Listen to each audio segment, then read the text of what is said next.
guys, I'm back. Alright. Time for another live reaction to T-Bait. Now, this is what, chapter 409 that's coming out? Now we know what happened last chapter, right?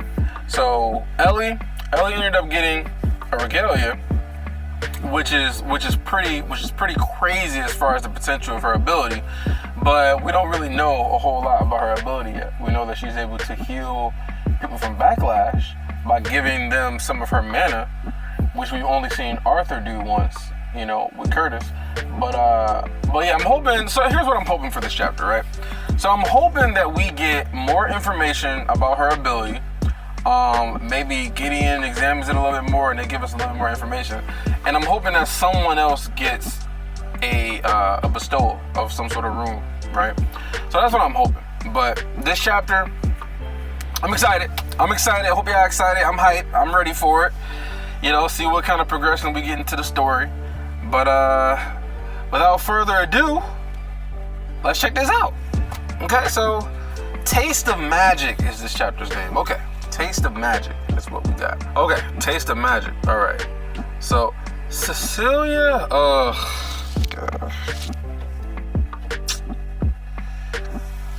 I didn't really expect Cecilia.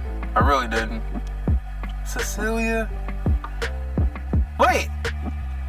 They're calling her Cecilia now. It's not Tessia. Whoa. Okay. What does this mean? Cecilia is not. They're not calling her Tessia anymore. This is the first time, right? This has got to be the first time. Okay. I really thought we was gonna go back. To Ellie and figure out what's going on with her.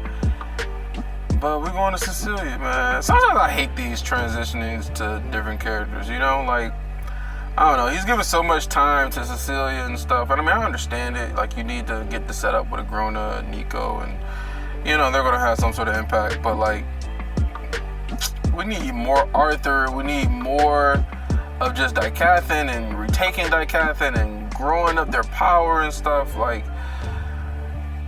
Fuck Cecilia right now at this point. That's just me, though. Okay, Cecilia. Okay, my inside seethed like nausea as the Tempest Warp returned us to Tigran Kalo. I had failed. Now I somehow had to face Agrona and explain that failure. The legacy had been defeated by common sight. Draneve. Oh yeah, Draneve. That's his name, man. That's the dude who came into Zyra's Academy and started going crazy.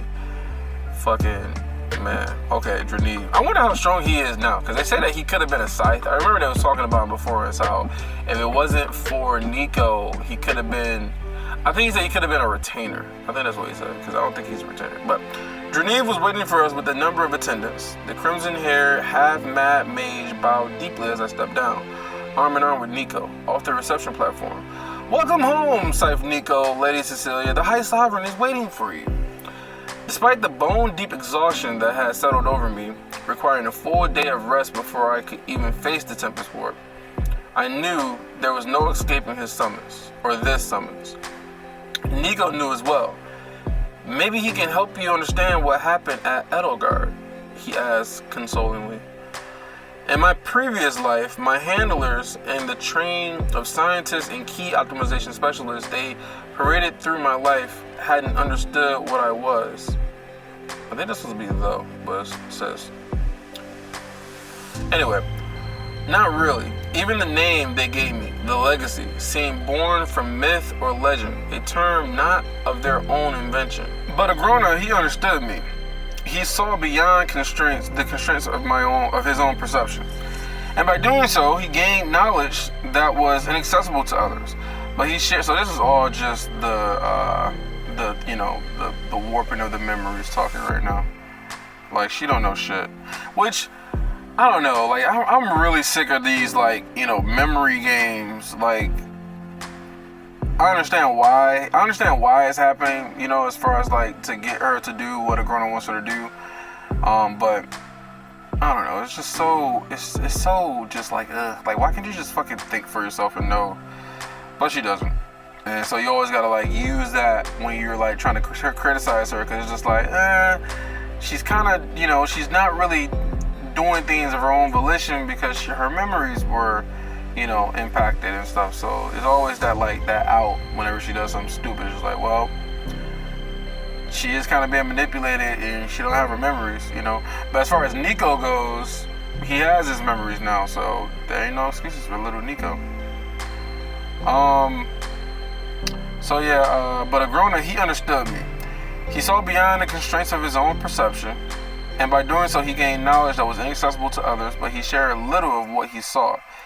He needed to work around my still human mind. Okay.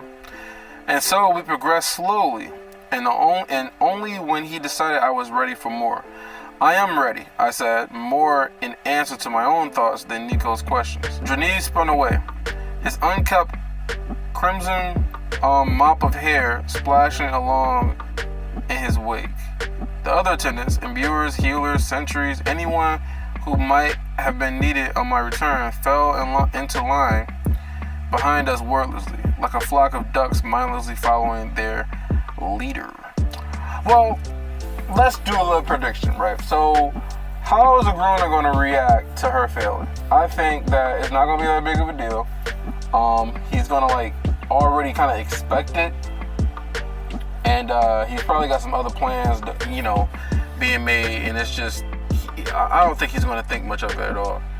And plus, that's the legacy, so he can't really like be too mad and hurt her feelings, unless he does like some like reverse psychology shit where like he pretends like he's really mad to get her disappointed and then get her like motivated to do more and to work harder and to be better, and maybe it might drive an even bigger wedge between her and Nico because how disappointed she is to let Agrona down. He might do some reverse psychology shit like that, but we'll see. My eyes were blind to the passing halls of the fortress. Unconsciously, I stared at Dranese's crimson and black uniform. The sight of him tethering me like a leash so that my feet could follow where he led. But my thoughts were in Sesklar, stuck there, as if a part of me hadn't really left. I wished to understand why the barrier resisted me. No other mana that I had encountered was outside of my control, not even the purified particles within the bodies of other living beings. Yep, this bitch is OP. Not even the mana that's inside people's cores resists her at all. She literally controls, I don't know, I guess it just has to be the will, right? Because let's think about it, right? If she tried to manipulate the mana of a Asura, I don't think she'd be able to do it because they just have more control over their own mana. And I don't think that she'll be able to do shit. I don't even think she'd be able to move it. Like, just because how much control they have over it. But that's what I think. And yet, somehow, Ceres had found some way to bind the mana so completely that it resisted even my influence. Not only that, but even an omnidirectional bombardment on multiple fronts from thousands of powerful mages hadn't shaken anything loose either. Right, because remember, Agrona, he doesn't even know how she did this shit either. And that's what makes what she did so amazing, is because Agrona doesn't even know how she's able to do it. Like, that's some telling shit. The guy that's been around for thousands of years, experimenting, doing everything, he doesn't know how she did it? That's just wild. And yet, somehow, Ceres had found some way to bind the mana so completely that it resisted him. And then there was the Scythe herself. I had already known she was dangerous. All the other sires regarded her with a wry combination of respect and fear. Now I understood why. At my full strength, I knew that I could have overpowered the Mana Void technique. I knew that I could have overpowered the Mana Void technique she used. Okay, so the Mana Void technique must have been that black sphere that I think that Kara described it as like it pushed away all light, all mana, all everything. So yeah, that's what they're talking about. So at my full strength, I knew I could have overpowered the Mana Void technique she used, but I hadn't been at my full power. and so I had allowed her to overwhelm me and push me back. At least I eliminated her retainer, I thought, but it was a small victory. There was no pride or pleasure in it. Genevieve stepped aside at the top of the stair that led down into the lower research levels. Remember, we haven't gotten the conclusion of that, like what actually happened to her retainer. So sorry. I mean, I predicted that he was going to be dead, and she said she eliminated him, that she thought, but we'll see. So Genevieve stepped aside at the top of a stair that led down into the lower research levels. Nico was eyeing the stairs apprehensively like a child afraid of the dark. I wanted to ask him what was wrong, but then glanced again at Genevieve and all the attendants. No, I could ask when we were alone. I didn't want to draw attention to Nico's discomfort and remembering the manicure he had been hiding. I put two and two together. The High Sovereign will look for you where the phoenix roosts. Roost. Genevieve said, are they talking about like the Phoenix race? Because I know he has the one Phoenix Asura locked up. Okay. His voice gravely, his eyes darting and uncomfortable. What's that supposed to mean? I asked, confused by the unnecessary dramatization. I know the way, Nico replied quickly. You are dismissed, Genevieve. Nico took my arm again and led me towards the stairs. I glanced over my shoulder one last time, frowning at Genevieve and the other attendants, but got no more answers for them. It was a message, Nico said after a moment, his voice very low, almost a whisper. Agrona knows I met her. Oh, wow. Wait, why is Genevieve trying to help little Nico? The High Sovereign will look for you where the Phoenix roost. It was a message, Nico said after a moment, his voice very low, almost a whisper. Agrona knows I met her. He might even know about the core I took. Oh, I said then. Met who? One of his prisoners, an Asuran woman, a Phoenix. After you healed me.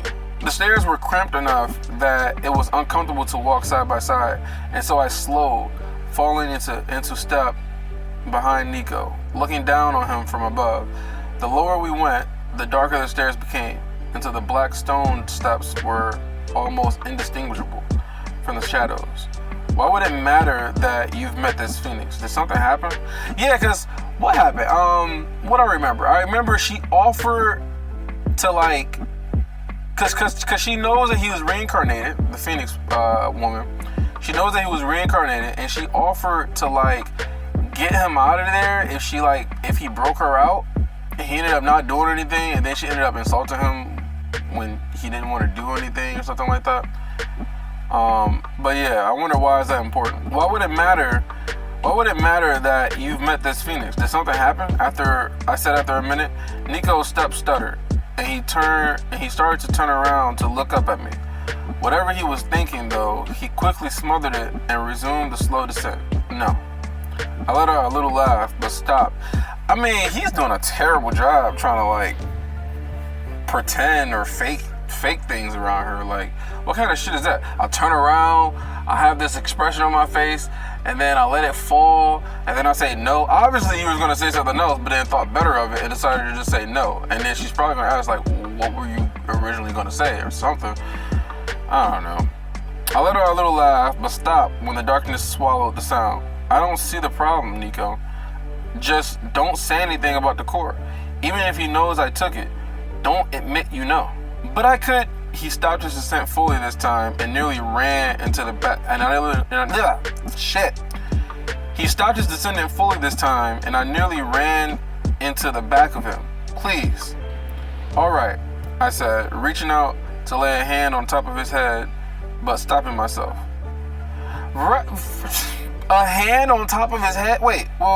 Reaching out to lay a hand on top of his head? Like he's a dog? She's reaching out to pet him? Oh my God. Ew. Like, ew, what the fuck? but stopping myself. Such little acts of intimacy still gave me horrible, wrenching nausea that I couldn't escape. Is that because of, it must be because of Tessia, right?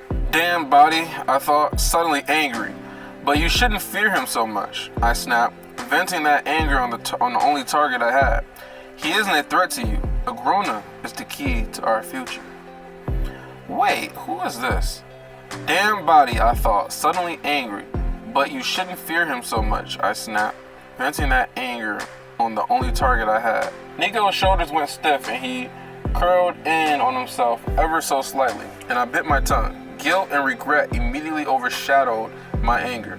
Sarah's words had shaken him. I knew. I could tell the moment she uttered the foul lie, telling us that Agrona didn't have the power to send us back to our lives. I don't know if y'all remember what I said before, but I don't know if he does. Like, he probably do. Like, if you can take someone out of not even a planet, like from a fucking different timeline, like a different universe, and then bring them into yours and reincarnate them into a different body. So you're essentially taking their spirit or their soul or their essence and putting it inside a foreign body. Then why wouldn't you be able to take that same spirit or soul or body and just send it back? I mean, it doesn't seem like it's that far-fetched. Like, it's more far-fetched to think that you can even take a spirit in the first place, let alone put one back. But they said that they was gonna put it back in their original bodies. I mean, he could probably create a fucking body out of thin air. Who knows, man? The power system in this world, I mean, we don't know the limits of ether. Like, they don't have limits at this point. Like, I don't know. I don't know. I can tell the moment she uttered the foul lie, telling us that Agrona didn't have the power to send us back to our lives, that it had taken root in Nico's mind, and I had watched it grow in him as he watered it with his thoughts and attention. But what I saw when he turned to glance at me was a smile. In his eyes, I saw only his trust and love for me, regardless of what trials we faced. At least I always knew that would be there. We started moving again, continuing the slow climb down the winding stairs in silence. It wasn't long before voices began drifting up to us from somewhere below. Nico stopped again, this time holding a hand up to warn me against making any noise. Two voices, those of the sides, Vessia and Melsry. Or Viessa? I think it's Viessa and Melsry. Treating us like common rabble. It's absurd, Melsry was saying, her voice echoing slightly in the narrow stairwell, low and angry. We are lucky to be alive, Sister Viessa replied. The words seemed to creep along the black stone and tickle my ears like some haunting specter. Take care with your words. What is Agrona doing anyway? Melsry hissed. Sequestering himself away for days at a time, holding back the wraiths. Vreetra's horns. Why not send the other basilisks to Sesklar or Dikathin? Right. That's true. The other sovereigns. Or unless do they have basilisks that's there that's not sovereigns? Is that why she said it like that?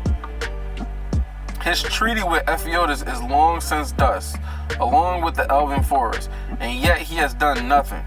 The lives of Asura are long, Viessa said, her tone lightly critical. What to us make feel what? God, I'm fucking crazy. What to us may feel like ages for the High Sovereign is a blink. Perhaps what looks like inaction is in truth only patience. Then our failure should hardly matter, should it? Melsry shot back. Viessa started to respond, but Nico chose that moment to step down loudly as he descended. Both Viessa and Melsry went dead silent, their footsteps faltering. When Nico completed another slow revolution of the stairwell and caught sight of them, he stopped, feigning surprise. What are you two doing down here? None of your business, little brother, Melsry snapped, glaring suspiciously up at us both.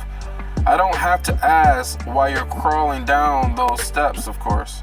Her eyes burrowing like maggots into mine. Perhaps the legacy's failure will sap some of the sting from our own, or at least make us look better by comparison. I should thank you for that, Lady Cecilia. Oh my God. This all just sounds so catty.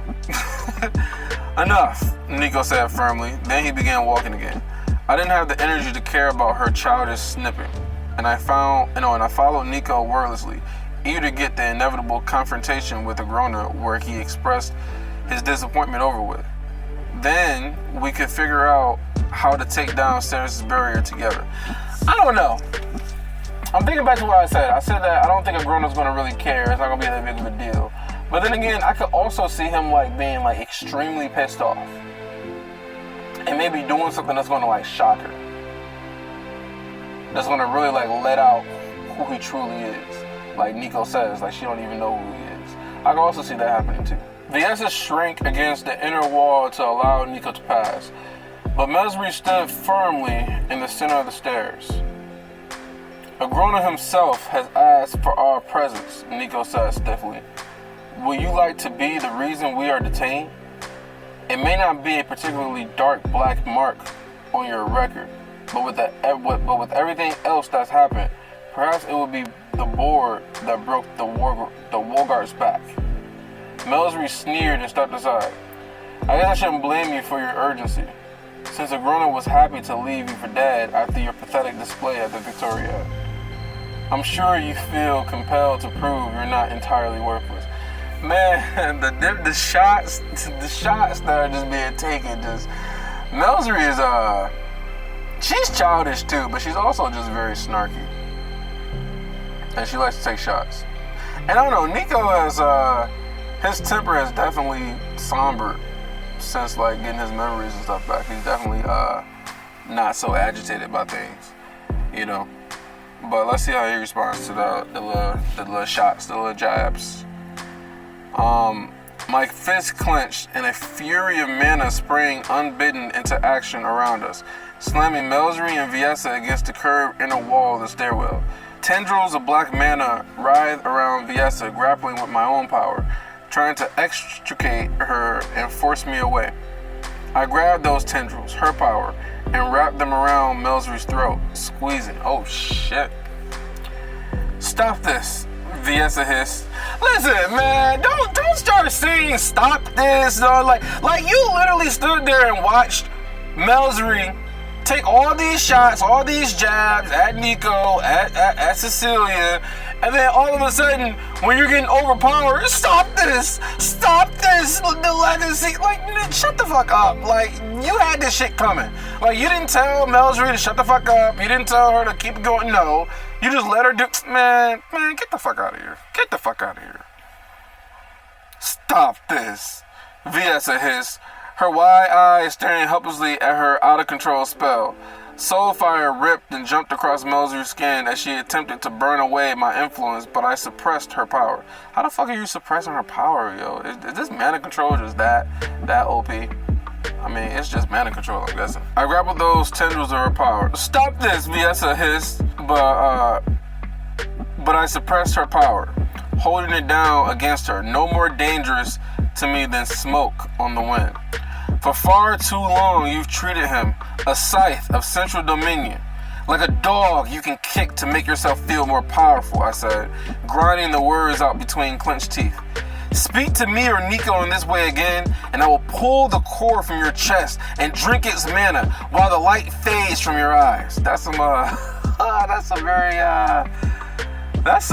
very aggressive language there, Cecilia. Very aggressive. I released my hold over the mana, and both their spells faded away. Melsry's hand went to her throat where the void wind had choked her. Not a single word was spoken as we moved down the stairs past them, and Nico was quiet until he must have been certain they were far above us. You shouldn't have done that, he said eventually, not stopping or turning to look at me. Why? I asked incredulously, letting out a wry laugh. The other sides become more irrelevant with each passing day. If anything, you should be more angry. Why aren't you? Nico cleared his throat, then threw a dark scowl back up the stairwell behind us. Like you said, they are becoming irrelevant. Why waste any feelings on them at all? That's not how he really thinks. That doesn't even make sense. He only said that because that's what she said. I don't know. I don't buy it. I mean, he didn't say anything to her that one time, and then he ended up just saying no about the whole Phoenix thing, and then now, I don't know. After another minute or two, Nico led us through a door of black stone into a large rectangular room with a high ceiling. A sudden and unwelcome series of memories flooded into my thoughts at the sight of the sterile space. The sterile space reminded me of the many similar rooms I had seen in my last life. Places where I was cut open, drugged, and put through inhumane tests. Inhumane. Places where I was cut open, drugged, and put through inhumane tests. Vertigo made my knees tremble, and beyond the sickness of the sensation itself, there was also the deeper underlying shame I felt at being so weak. Only moments ago, I had felt so powerful, putting the two sides in their place, and yet here I was, ready to curl into a ball and vomit at the sight of a few tables, tools, and bright lights. Yeah, PTSD, that trauma runs deep, although your memories are, flawed, but, it's still a lot of fucked up shit didn't happen, right? Cecil, are you fine? I muttered, blinking rapidly. Nico must have understood, because he again put his arm through mine and quickly guided me across the room into a long hallway. Cells lined both sides, but I had no mind for inspecting them, and Nico seemed to know where we were headed. When that hallway ended, he led me left into a second, nearly identical series of cells, then stopped in front of the first to contain a living occupant that I had noticed. Is this living occupant, what is his name? He was a sovereign that he had met, who ended up, Kiros? Is it Kiros? Something like that?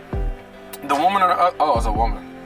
The woman on the other side of the cell's shielding barrier was truly beautiful, or had been before her captivity. She looked young, but felt very old, with tired eyes the color of fire. Oh, so this must be the Phoenix woman. And smoky gray tint to her skin. It was the way her rich red hair clumped together in the shape of feathers that I found most interesting and beautiful, though. Her power was suppressed. What little she still had shielded behind the barrier, but I could still sense her mana. It burned beneath the surface, like hot coals under a blanket of ash. The reincarnate returns, she said, her voice a dim and dying rasp. Those glowing eyes settled on Nico, who shifted uncomfortably. Then slowly, as if dragged by force of will, they shifted to me. Several heavy heartbeats passed. Then they widened in recognition. Legacy. My lips parted, a question forming on my tongue, but Nico spoke first. She's an Asura, a phoenix. According to her, they have some understanding of rebirth and reincarnation. He seemed distinctively uncomfortable, his eyes never aligning on the Asura for more than an instant before he looked away. Her dry, cracked lips turned up at the corners. The dragons have their ether arts. The pantheons, the art of war. The titans will claim to understand life best of all, Asura, but they only understand creation, just as the basilisks know corruption and decay. Life and all the many facets that make it up is the domain of the phoenixes. Okay, so that's kind of cool. So they have their specialties, right? We know the pantheons, they're just warriors, right? The dragons have their ether arts. And the titans, which is part of the clan that Ren is, I believe, they understand creation, which is why he creates all those different things, the swords, spears, all that stuff. And the basilisks, they know corruption and decay, which is a Grona.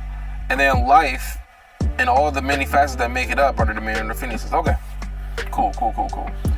You're being uncharitable, Lady Dawn. A deep voice boomed from just behind me. Lady Dawn, causing me to twirl around in surprise. Agrona. Oh shit. He just like walked up like, you're being uncharitable, Lady Dawn. I didn't expect that. I didn't expect that at all. The sight of Agrona never fails to impress upon me a sense of awe. His lithe, yet statuesque features, I think I'm reading these words right, maintain an evenness that settled my nerves. At the series of chains and jewels adoring his expansive antler-like horns caught the light and held my attention. Beside me, Nico shifted back, away from Agrona, and bowed. His gaze remained on the floor except for a single glance thrown down the hallway right where we come from. I knew instinctively the cell must be in that direction, the one he'd taken the dragon's core from. He was wondering if Agrona had been down there, afraid he had been found out.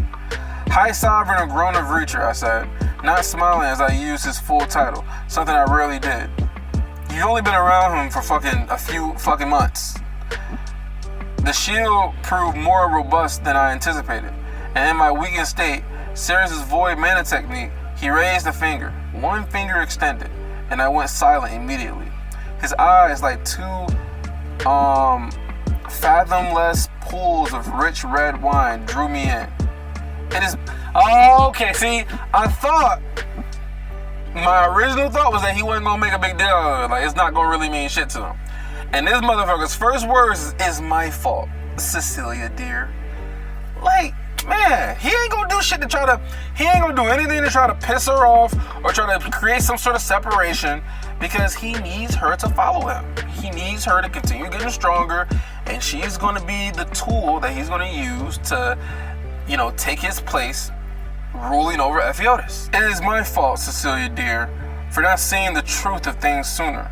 Agrona ran his fingers through my hair, smiling fondly down at me. I sensed Orloth's signature in the barrier Ceres had erected, but assumed it was of his design. That may be the case still, but his presence within the magic is much more literal, I now realize. I reached for my understanding of this world's technology, but it was still too limited, and I found only confusion. Nico sucked in a startled breath. You mean, but how could such a thing even be possible? Agrona smiled at Nico. Oh no, fuck am I talking about? Not smile. Agrona grinned at Nico, but it wasn't exactly a pleasant expression. Orloth was a paranoid genius. No doubt he built the shield to protect himself from me, and Sarah somehow baited him into a trap. The truth remains, Orloth is certainly the power source behind the shielding mechanism. I gasped, understanding coming at last. Like she's using him as a battery? Exactly, Nico said, one hand running down his face, his eyes losing focus as he looked at something only he could see. So it wasn't just about how much mana you could control or how fine your control is, but also the fact that this mana is being controlled by an Asura. Right. I'm still vaguely understanding what they're saying, but yeah, so he's being used as some sort of battery. When I reread the chapter, it'll probably make more sense to me. But yeah, he's being used as a battery, and it is his mana, or it's being controlled by him, and he's being used to power the shield. And so he created the shield, and he said that he created it to protect himself from Agrona. Okay. Which has brought us here, Agrona finished, taking me by the shoulders and turning me around to face the Phoenix Dawn. If you wish to counter Asuran mana arts, you must first taste Asuran mana. Uh-oh. The Phoenix clenched her jaw. A muscle twitched in her cheek. Her glowing eyes bore into me like hot pokers. Touch me, and I'll burn through you from the inside out, legacy or not. Agrona chuckled darkly. I mean, she can't be that powerful if she got fucking captured, you know what I'm saying? Lady Dawn, you are hardly in a position to make threats. If you were as vicious or powerful as you wish Cecilia here to believe, Perhaps you have not spent these many years in prison under my fortress. That's what I just said. Like, bitch, you got captured. You're not as strong as you think. Oh, shit. Agrona with the shots, bruh. The Phoenix scowled at Agrona, her chest swelling as if she were about to scream, but all energy seemed to leave her at once, and she sagged against her bindings and released a defeated sigh. Do what you will, then. Death will be better than rotting here any longer. Glad we're on the same page, so to speak, Agrona said, releasing my shoulders and waving away the wall of mana that kept her in prison. Be glad that you, in your death, will be more useful than you ever were in your long and wasted life. More shots, man. More shots. She turned her head away, no longer looking at any of the three of us. From the corner of my eye, I caught Nico shifting uncomfortably from one foot to the other, a guilty expression on his pained face. He seemed to realize it himself at the same time and forced his features into a passive blankness. What do you want me to do? I asked, looking up at Agrona. Take her mana, he said firmly. All of it. Every last drop. I knew what he intended before I asked the question, and somehow the answer still managed to catch me off guard, sending a tremor down my spine and raising goose flesh along my arms. So now we're going back to goose flesh. No more goosebumps. Now we're back to goose flesh. You see what I'm saying? Like, he goes back and forth. Goose flesh, goosebumps. Goose flesh, goosebumps. This was different from anything else I'd done. What was it I had thought while kneeling over Nico's broken body after Gray pierced his core? It is too cruel to take away magic once someone has felt the joy of it. This wasn't just taking a life, or even taking away the Phoenix's magic. I will be draining her life force, the mana that empowered her body and kept her alive, like an oversized leech. I stared for a long time at the gaunt but beautiful lines of the Dawn's face, and wondered suddenly how old the Asura was. She could have been 30, or 300, or even 3,000 years old for all I knew. How much life could one live with so much time? And yet, here she was, bound and powerless. So like I said, bitch, you have no empathy. I mean, it seems like she's expressing empathy. She's understanding, like, how important mana is. And, you know, she has qualms about doing something like that. But it's not enough for you to actually stop and be like, no, I don't think this is right. Like, she didn't do anything to me. I shouldn't just take her life away like this. You know, so you don't have any sort of, you're just a murderer at this point. You're just a murderer who is just a weapon to be used and pointed at the enemies that he calls enemies, and you're just there to take away life and cause destruction. And it's just like, where's her humanity? She has none. It really was cruel that she had to know it would be her power used against Agrona's enemies, if his plan worked, of course. I didn't let these musings turn too far inward, however. Didn't examine my own place in this cruelty. I was only doing what I had to in order to reclaim my real life. You're doing as you're told. And you know, I'm a slightly going to a rant, right? So it's like the same thing when people say that, oh no, it's not your fault, you know, I was just doing as I was told. You know, it's not, you can't say that you were just doing as you're told and then not think that there's any sort of wrongdoings or there's any sort of, you don't bear any sort of responsibility for your actions. Like, just because somebody told you to do something, if you know the shit is wrong and you know it's inhumane, then you don't do it. You don't do it. And you can't say I was just doing as I was told or I was just doing my job as an excuse. You know, like, it's fucking bullshit, man. But she's just going around, I'm just doing as I was told, you know. Anyway, it just irritates me. That's all. It just fucking irritates me. Didn't examine my own place of cruelty. I was only doing what I had to in order to reclaim my real life. One day, I will wake up on Earth in my own body with Nico at my side. And if you would have killed millions of people to get there, That's completely fine. I took millions of lives, but guess what? At the end, we can live together in harmony, right? Because that's going to be just so fulfilling. We're not going to have any guilt. We're not going to have any shame. We're going to just be mindless.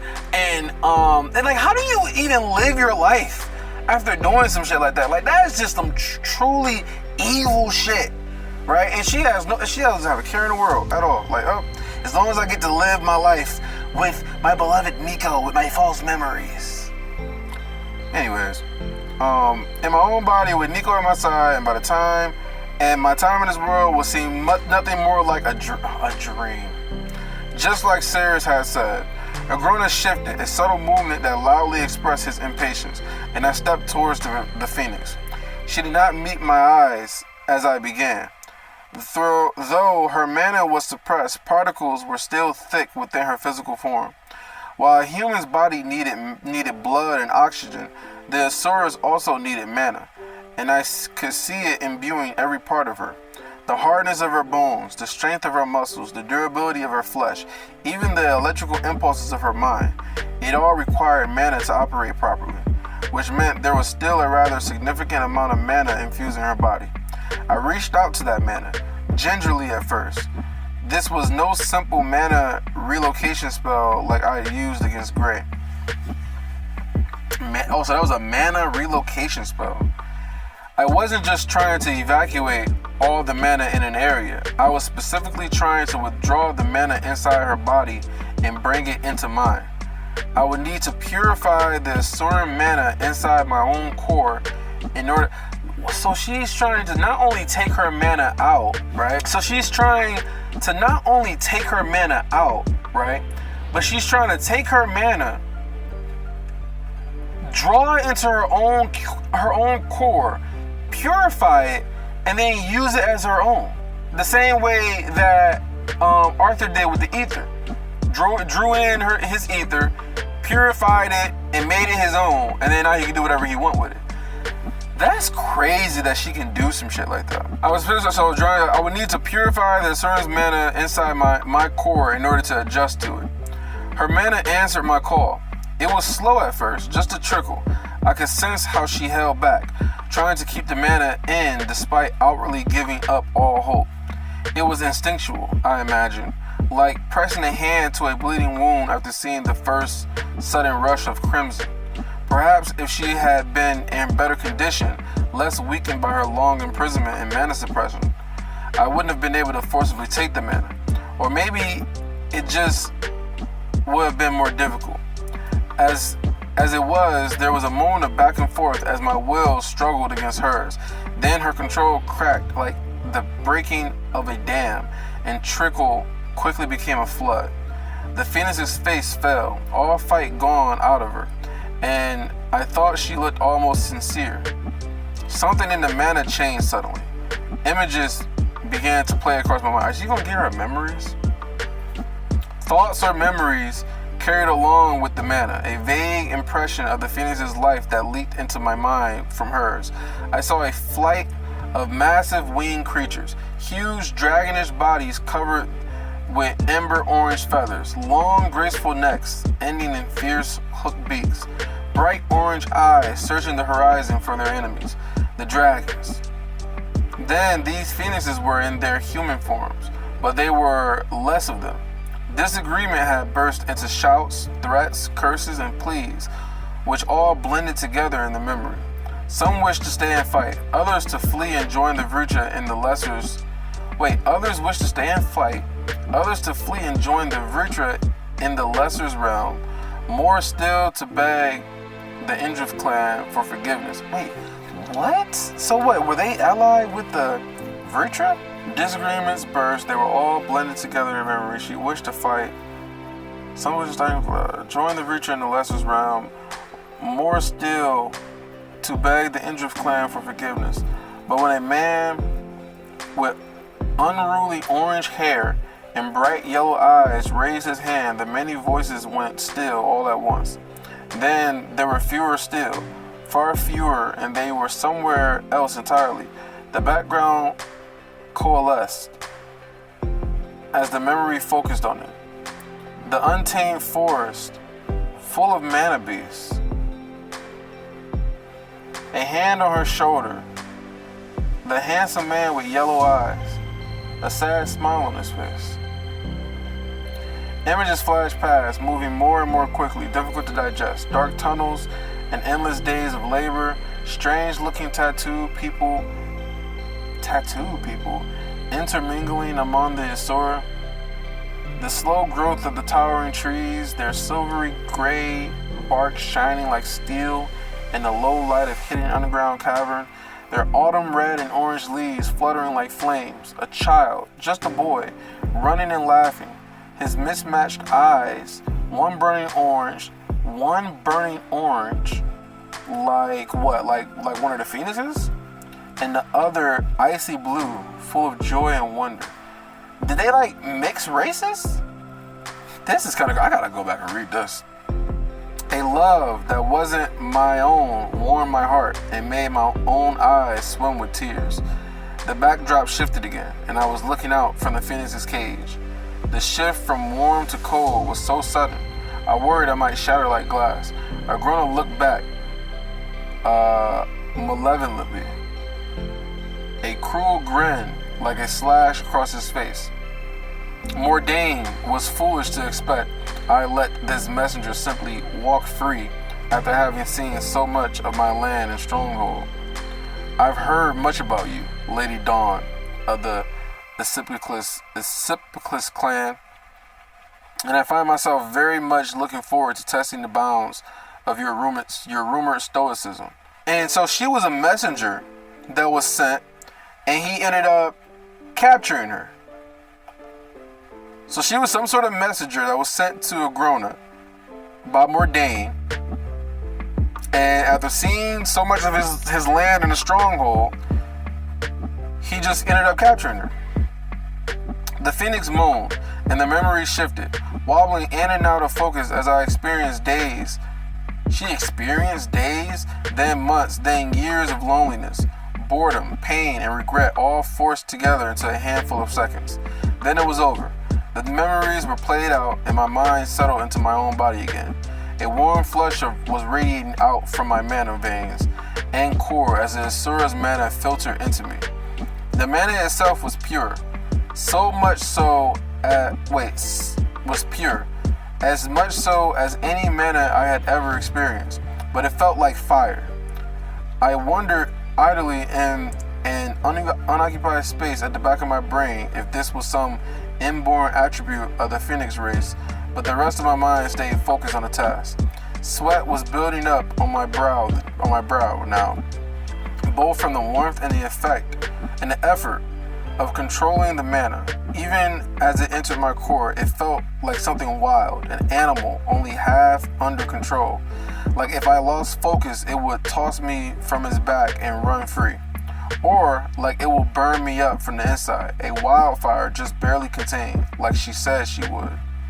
The thought made me clamp down even harder.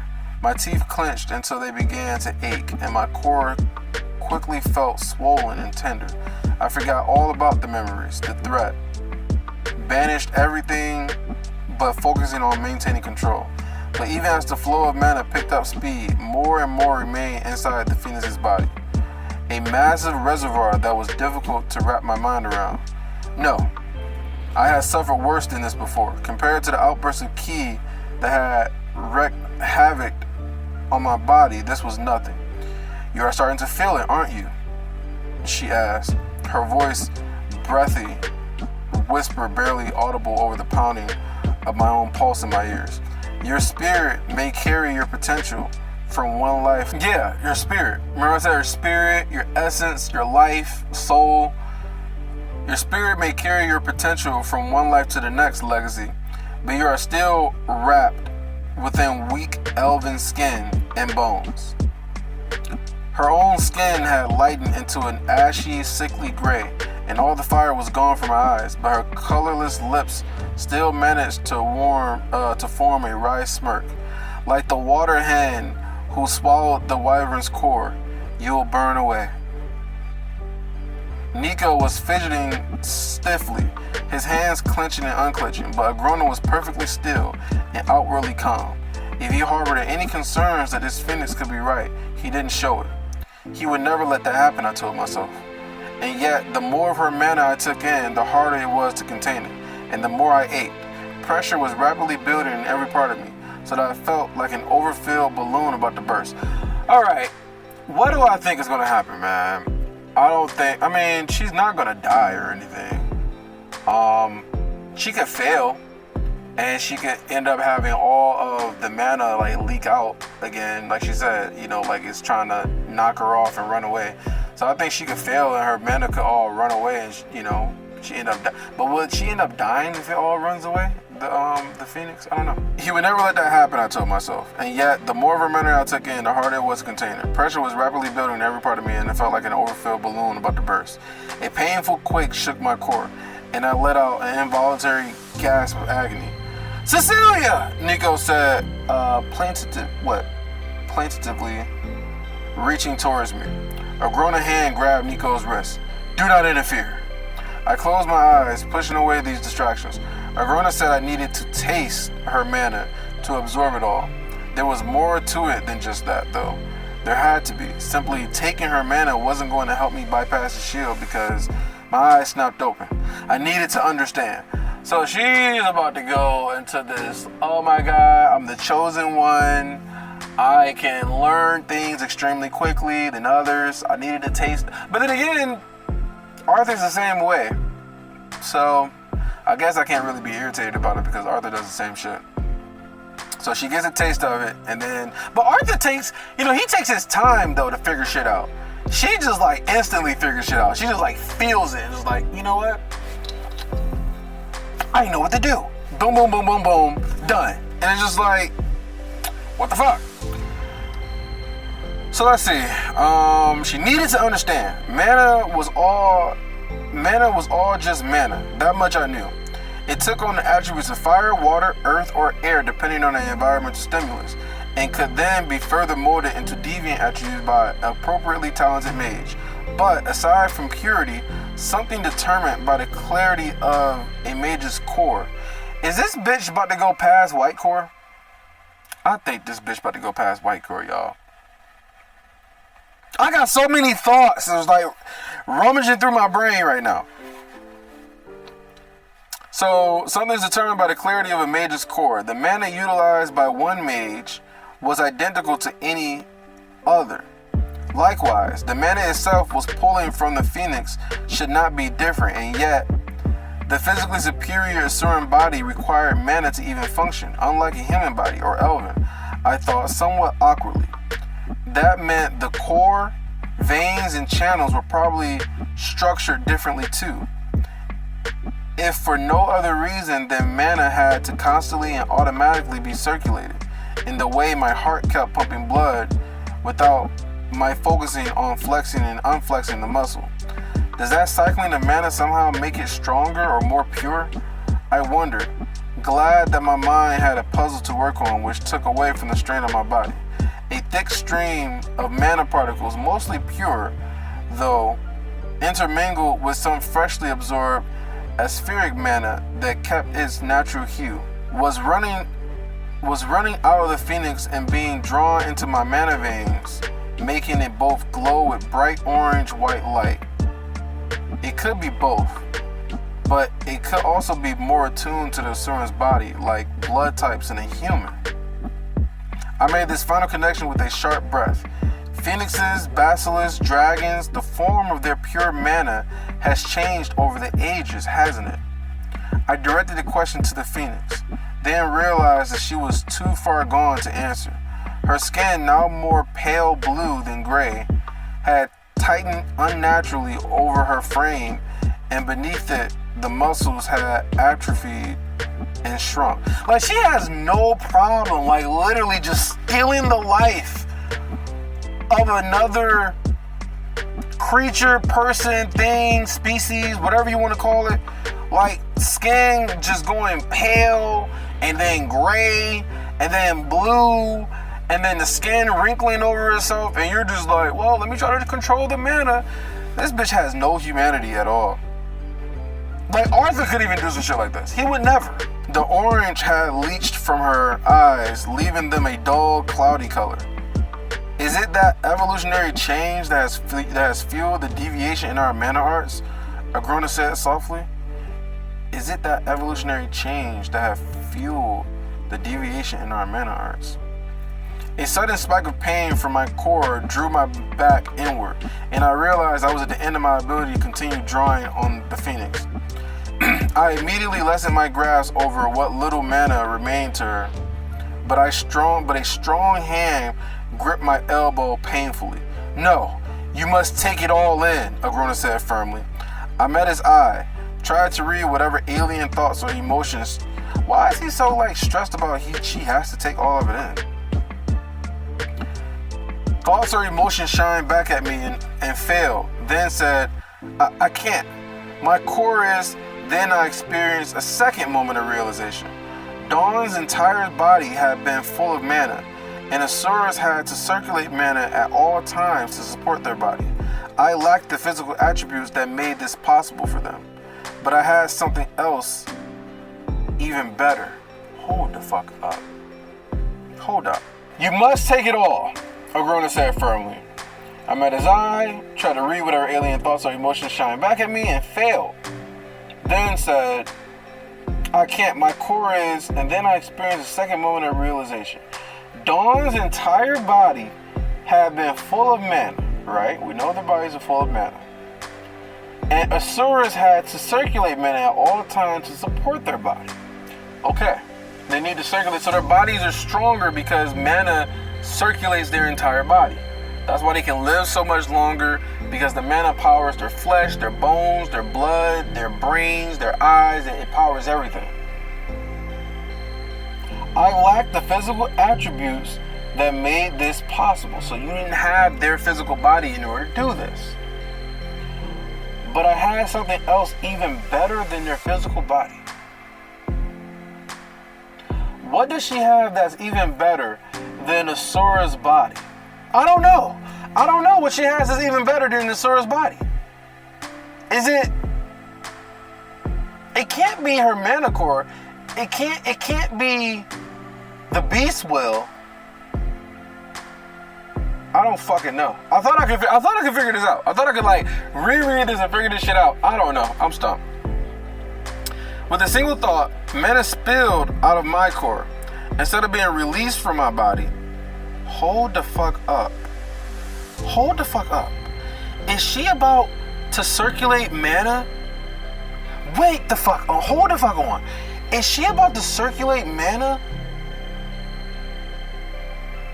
throughout her entire body and her mana veins and the channels and try to do the same thing that they do? Or is she going to take all her mana out of her core and replace it with a Phoenix's mana?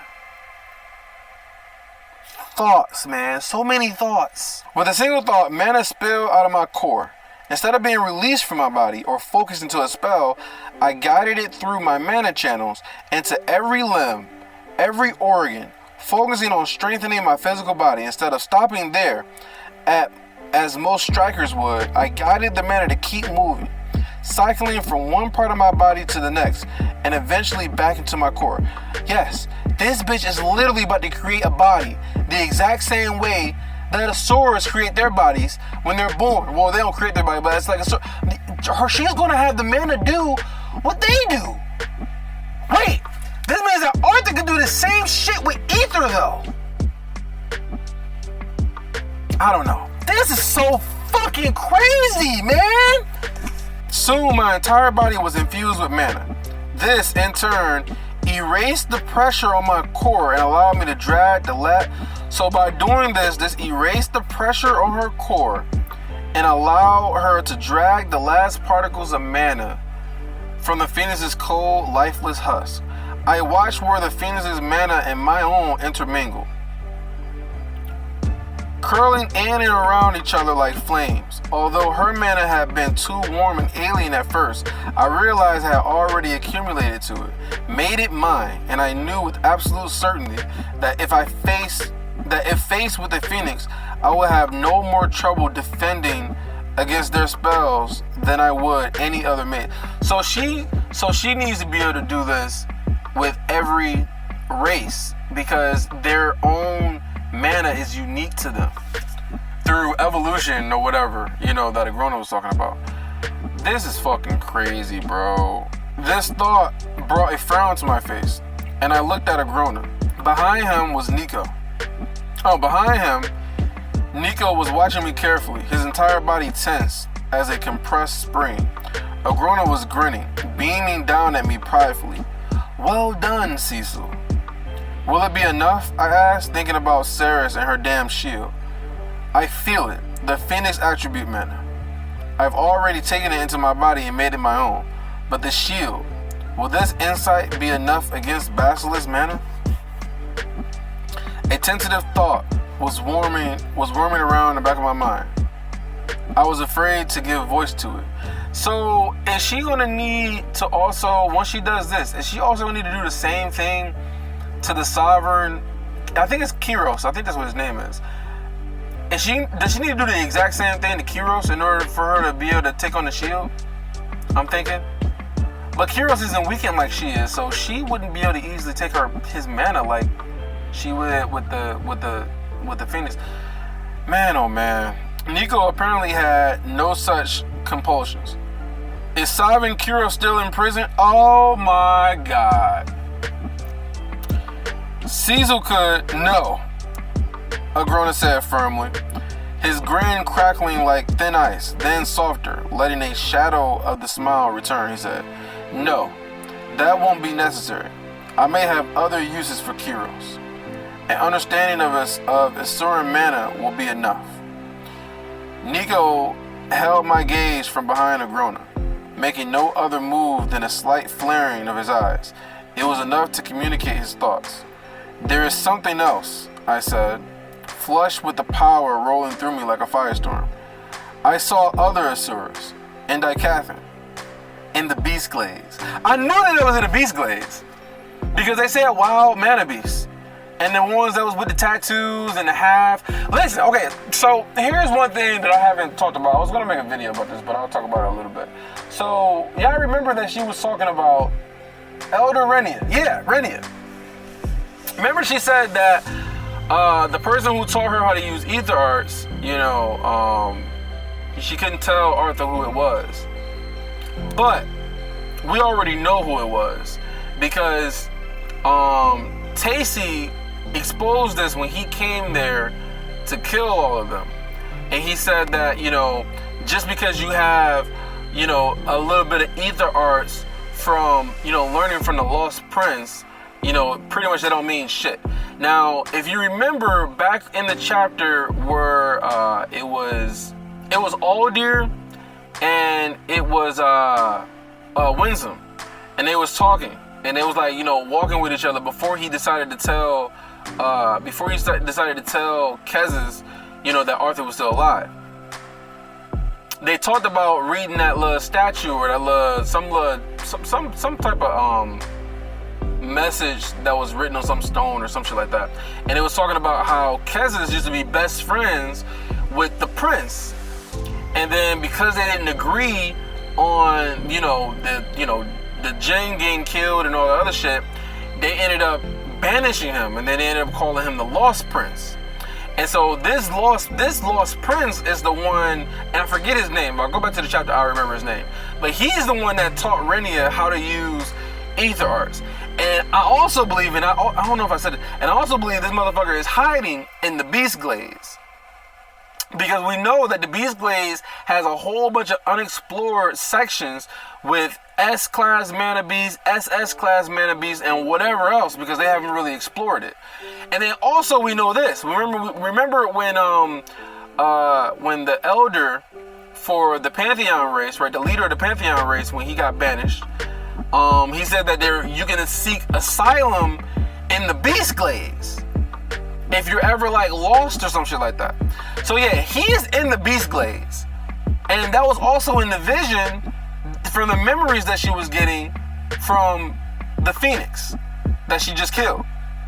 So I wonder how much is gonna really be revealed right now. There's something else.